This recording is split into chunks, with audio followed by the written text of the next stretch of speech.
Hello friends, আজ আপনাদের সামনে এটাই স্বপ্ন আর একটা নতুন ভিডিও নিয়ে হাজির হয়েছে। ভিডিওটি হচ্ছে একটি নতুন জামরুল গাছ আমাদের ছাদ বাগানে রোপণ করা হবে। আশা করি আপনাদের ভিডিওটি ভালো লাগবে, আপনারা দেখতে থাকুন। চলুন কীভাবে রোপণ করব দেখে নেওয়া যাক।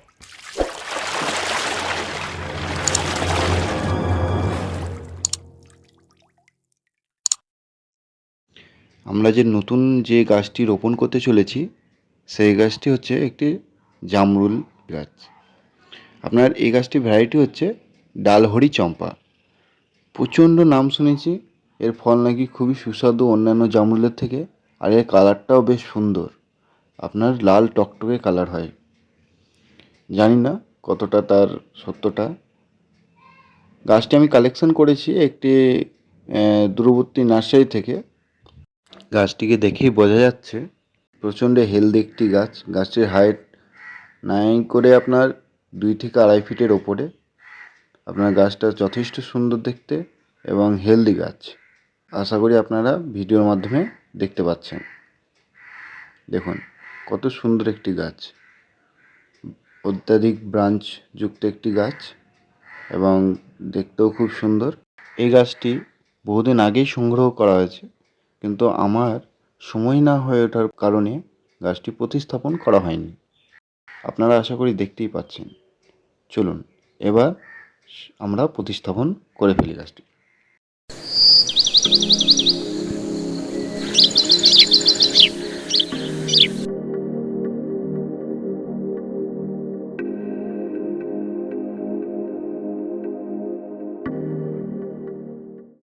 দেখুন বন্ধুরা, আমি এখানে টব হিসেবে একটি 10 লিটারের বালতিকে বেছে নিয়েছি, আর তার নিচে 4টি আমি ছিদ্র করে নিয়েছি যাতে অতিরিক্ত জল সেদিক দিয়ে বেরিয়ে যেতে পারে।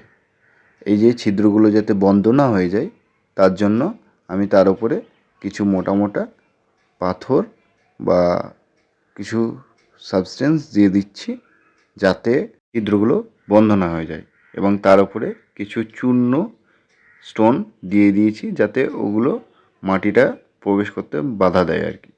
তার উপরে আমরা কিছু শুকনো পাতা, ঘাস আমরা দিয়ে দিচ্ছি যাতে পরবর্তী সময়ে সেগুলো পচে গিয়ে আপনার কম্পোস্টের কাজ করে, এবং পরবর্তী সময়ে যাতে গাছ এখান থেকে খাবার পায় সেই ব্যবস্থা আমরা এটা করছি। চলুন আমরা এটা কিছুটা শুকনো পাতা ডালপালা দিয়ে আমরা কিছুটা ভরে নিই।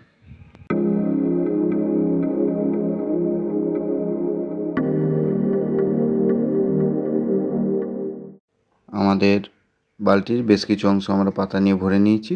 এবার আমরা কিছু অল্প অল্প করে মাটি দিতে থাকব। চলুন আমরা মাটিটা এবার পূর্ণ করে ফেলি।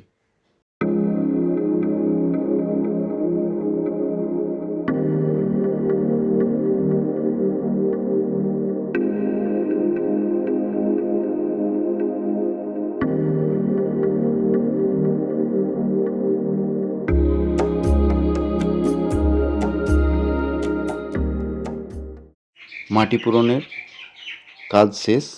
এবার আমাদের এই গাছটাকে বসিয়ে দেখতে হবে যে আমরা কি বেশি মাটি ভরে ফেলেছি নাকি কম। এই যে গাছটিকে বসিয়ে দিয়েছি। এবার দেখুন এই যে আমাদের অল্প একটু মাটি কমাতে হবে। তার আগে আমরা গাছটিকে আমাদের গ্রো ব্যাগ থেকে বার করে নিতে হবে। চলুন আমরা গাছটিকে গ্রো ব্যাগ থেকে বার করে নিই।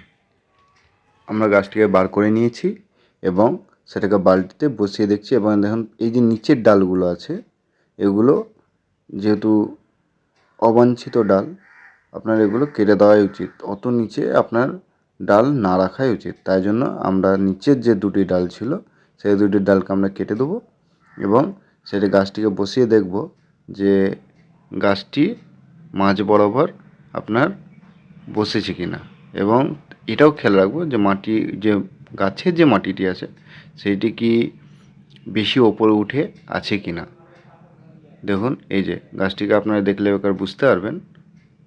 এইবার আমরা বাকি অংশ মাটি দিয়ে আমরা ফিল করে দেবো। চলুন আমরা মাটি দিয়ে ফিল করে ফেলি।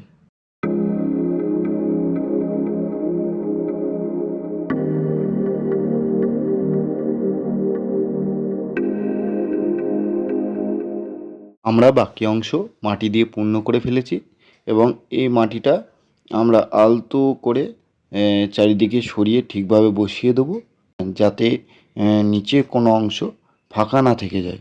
যদি কোনো অংশ ফাঁকা থেকে যায় এবং পরবর্তীকালে সেখানে ফাঙ্গাস গ্রো হওয়ার সম্ভাবনা থাকে এবং গাছটি ধীরে ধীরে অসুস্থ হয়ে মারা যেতে পারে।